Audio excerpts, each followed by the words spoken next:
ഇന്നത്തെ ദിവസം പുതുമയുള്ളൊരു വാർത്തയായി എനിക്ക് തോന്നിയത് പൊതുപ്രവർത്തകനായ സത്യൻ നരവൂരിന്റെ മുഖ്യമന്ത്രിക്കുള്ള ഒരു കത്താണ്.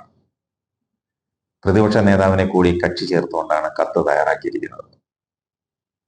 വയനാട്ടിൽ ഒരു ദുരന്തം നടന്നിട്ട് മാസങ്ങളായിട്ട് കേന്ദ്ര സർക്കാർ ഒരു ചെറുവിരൽ പോലും അനക്കിയില്ലെന്നുള്ളതാണ് സത്യൻ നരവൂരിന്റെ പരാതി.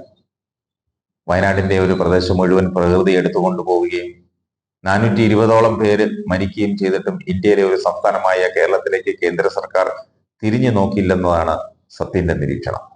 മുഖ്യമന്ത്രിയും പ്രതിപക്ഷ നേതാവും കൂടി ഒരുമിച്ച് മുഴുവൻ MLA-മാരെയും MP-മാരെയും സർവകക്ഷി നേതാക്കന്മാരെയും കൂട്ടി കേന്ദ്ര സർക്കാരിന്റെ സംസ്ഥാനത്തെ പ്രതിനിധിയായ ഗവർണറുടെ രാജ്ഭവന് മുന്നിൽ ഒരു ദിവസത്തെ നിരാഹാര സത്യാഗ്രഹം ഇരിക്കണമെന്നാണ് സത്യൻ നരവൂർ ആവശ്യപ്പെടുന്നത്.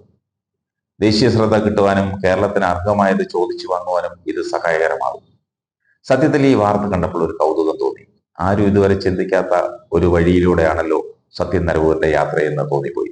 മുൻ കണ്ണൂർ DCC സെക്രട്ടറി ആയിരുന്ന നരവൂരിനെ കോൺഗ്രസ് പ്രവർത്തകൻ എന്നതിനേക്കാൾ ജനകീയ കാര്യങ്ങളിൽ ഇടപെടുന്ന ഒരാളാണെന്ന നിലയിലാണ് കൂടുതൽ അറിയപ്പെടുന്നത്.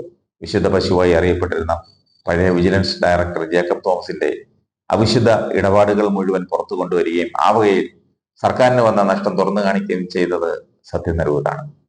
അതിന്റെ പേരിൽ വിജിലൻസ് ഡയറക്ടറായിരിക്കെ ജേക്കബ് തോമസ് ഇദ്ദേഹത്തിനെതിരെ വ്യാജ അഴിമതി കേസുകൾ രജിസ്റ്റർ ചെയ്യുകയും അതിന്റെ തെളിവിലേക്കായി വ്യാജ രേഖകൾ സൃഷ്ടിക്കുകയും അറസ്റ്റ് ചെയ്ത് ജയിലിലടക്കുകയും ചെയ്തിരുന്നു.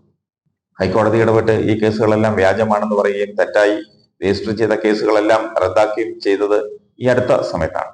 പൊതു താല്പര്യ സമരം നടത്തി ജയിലിൽ പോകുന്ന അപൂർവ പ്രവർത്തകരിൽ ഒരാളാണ് സത്യൻ നരവൂർ. അതിനിടയിലാണ് സത്യൻ പുതിയ ആശയവുമായി രംഗത്ത് വന്നിരിക്കുന്നത്.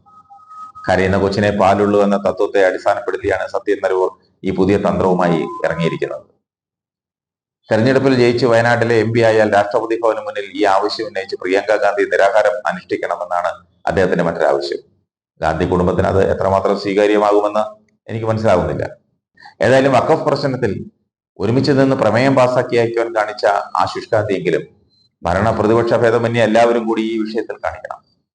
ഇത് നാടിന്റെ ആവശ്യമാണ്. ഭരണ പ്രതിപക്ഷ ഭേദമന്യേ ഏവരുടെയും ചുമതലയുമാണ്. ഒരു സാധാരണക്കാരന്റെ അഭിപ്രായമാണെന്ന് കരുതി മുഖ്യമന്ത്രി ഇത് തള്ളിക്കളയരുത്. MP-മാരും MLA-മാരും കൂടാതെ തദ്ദേശ സ്വയംഭരണ സ്ഥാപനങ്ങളിൽ തെരഞ്ഞെടുക്കപ്പെട്ടിരിക്കുന്ന മുഴുവൻ ജനപ്രതിനിധികളും ഈ ഒരു കാര്യത്തിന് വേണ്ടി ഒരുമിക്കണം. ഒത്തുപിടിച്ചാൽ മലയും പോരും. ഭാരതത്തിലെ ഒരു സംസ്ഥാനമാണ് കേരളം എന്ന പരിഗണന പോലും നൽകാതെ കേന്ദ്ര സർക്കാർ കാണിക്കുന്ന അവഗണന അത് ചോദ്യം ചെയ്യപ്പെടേണ്ടത് തന്നെയാണ്. കേരളത്തിൽ നടന്നത് ഒരു ദേശീയ ദുരന്തമാണോ എന്നുള്ള തർക്കമാണ് ഇപ്പോൾ കേന്ദ്രത്തിൽ നടക്കുന്നത്. 2 വില്ലേജ് അടങ്ങുന്ന മുഴുവൻ സ്ഥലങ്ങളും ഒരു മഴയത്ത് ഒഴുകിപ്പോയിട്ടും അതിനെ ഒരു ദുരന്തമായി കാണാൻ പോലും സാധിക്കാത്ത കേന്ദ്ര സർക്കാർ ഒന്നുകൂടി കണ്ണു തുറന്നു നോക്കേണ്ടതാണ്. സമാനമായ മറ്റ് സംസ്ഥാനങ്ങളിൽ നടന്ന ദുരന്തങ്ങളിൽ സഹായഹസ്തം നീട്ടിയ കേന്ദ്ര സർക്കാർ കേരളത്തോട് കാണിക്കുന്നത് ചിറ്റമ്മ നയം തന്നെയാണ്.